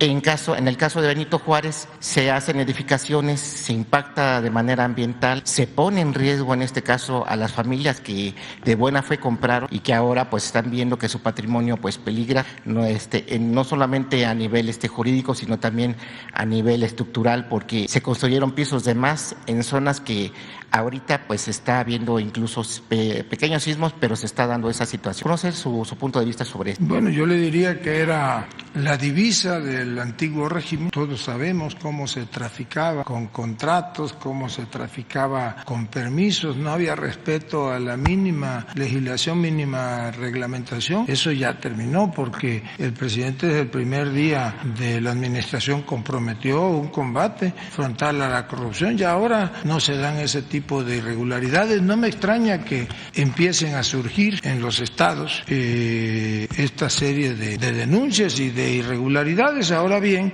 pues aquí no hay impunidad para nadie y seguramente quienes cometieron ilícitos serán castigados por las autoridades. Esas personas que están siendo señaladas, no los voy a nombrar porque al final de cuentas es una situación jurídica, hoy dicen que son perseguidos políticos. ¿Usted qué piensa cuando se escudan en lo que es su filiación política para no asumir esta responsabilidad de lo que se les está señalando? Bueno, no voy a opinar yo sobre asunto político, pero sí le diría que no haya impunidad para nadie y quien es responsable que pague por sus hechos. Y finalmente, ¿qué temas van a tratar con los gobernadores? Ya te lo había mencionado, pero sí nada más para que puntualizar. Y nuevamente, finalmente, ¿se puede decir que entonces el viernes o el sábado podríamos ver a un presidente Andrés Manuel López Obrador, me voy a robar sus palabras, bien y requete bien? No, pues el presidente está muy bien, está en recuperación. Cuando le practiquen el análisis y resulte ya negativo al virus de COVID, pues reanudará sus actividades de manera normal. Bueno, y aprovecho para felicitar a Jessica Salazar, Daniela Gaxiola, Yuli Verdugo, que ganaron medalla de oro en la Copa de las Naciones de Ciclismo en Milton, en Canadá. Pues muchas felicidades, Iván, muchas gracias a todos. Nos vemos mañana.